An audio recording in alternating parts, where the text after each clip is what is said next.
Bonjour à toutes et à tous, Kalisperas et Oles Keolus. Je vous remercie pour votre invitation à dire quelques mots à l'ouverture de cette conférence autour du bicentenaire du début de la Révolution grecque. Bien sûr, ce n'est pas un hasard si vous souhaitiez que la France soit présente pour parler du philhellénisme d'hier et d'aujourd'hui dans le cadre de l'association Coraïs. Comme vous le savez, la France a joué un rôle clé dans l'essor du philhellénisme. La civilisation grecque antique, sa littérature, sa philosophie, sa science, fascine et passionne les Français depuis fort longtemps. La démocratie grecque inspira largement les philosophes des Lumières. Des personnages emblématiques comme Napoléon Bonaparte ont puisé leurs références dans l'Antiquité grecque, comme le montre la très belle exposition qui se tient en ce moment à la Fondation Telloglione à Thessalonique, Léonidas, Napoléon, Botzaris, le langage des symboles. Je recommande cette belle exposition, d'ailleurs placée sous l'égide de la présidence de la République française. C'est précisément l'année de la mort de Napoléon, en 1821, que débute la Révolution grecque contre l'Empire ottoman. Elle va susciter un vaste enthousiasme populaire. En France, des philhellènes illustres tels que Victor Hugo, Chateaubriand, Delacroix ou Berlioz se mobilisent, écrivent, peignent, composent en faveur de l'indépendance de la Grèce. Plusieurs centaines de ces philhellènes, de France et d'autres pays européens, iront même combattre aux côtés des Grecs avant que les gouvernements ne décident d'intervenir militairement.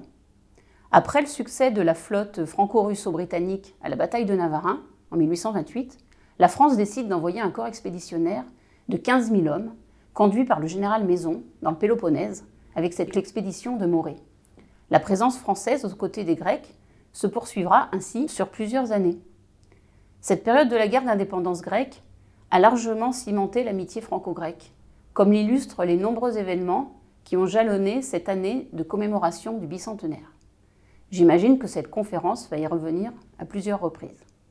Une autre exposition en parle très bien, Paris-Athènes, naissance de la Grèce moderne, 1675-1919, qui se tient actuellement au musée du Louvre à Paris. Depuis, l'amitié entre la France et la Grèce n'a cessé de croître au cours de ces 200 années écoulées. La France n'a jamais oublié la Grèce.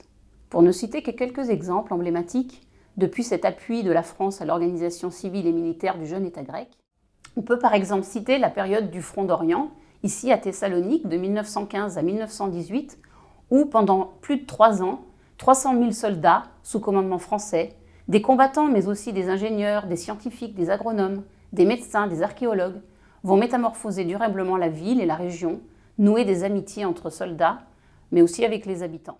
Au cours des dernières décennies, Français et Grecs ont continué de mener un combat commun pour la liberté et les valeurs démocratiques. Chacun sait que la France a accueilli de nombreux Grecs pendant la dictature des colonels. Environ 1 millier de personnes trouveront refuge à Paris et nourront là aussi des amitiés qui se poursuivent aujourd'hui. Dans le cadre de l'Union européenne, également, la France a su se tenir aux côtés de la Grèce.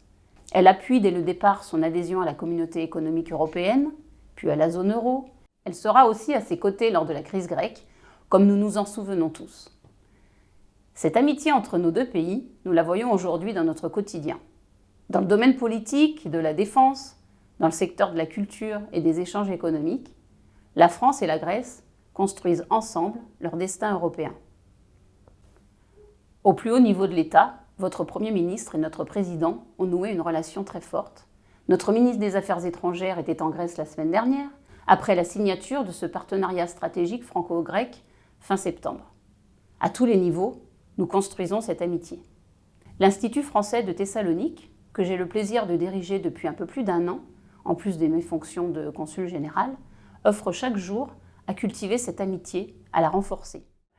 La chorale Coraïs y a d'ailleurs fait ses répétitions pendant quelques années. À cet égard, je suis très touchée par la francophilie affichée de votre association, puisqu'elle porte le nom d'Adamantios Korais, ce grand intellectuel, éminent représentant de l'esprit des Lumières, parisien d'adoption, français naturalisé et symbole du partage franco-grec, jusque dans la mort, puisque sa tombe se trouve au cimetière de Montparnasse, tandis que ses cendres sont conservées en Grèce, à Athènes. Je vous remercie pour ce bel hommage à l'amitié et à la solidarité franco-grecque. Le philhellénisme imprègne la relation entre la France et la Grèce depuis plus de 2 siècles. La Grèce sait qu'elle peut compter sur les philhellènes français à chaque niveau de notre relation bilatérale. Je vous souhaite, à toutes et tous, de beaux échanges autour de cette thématique passionnante.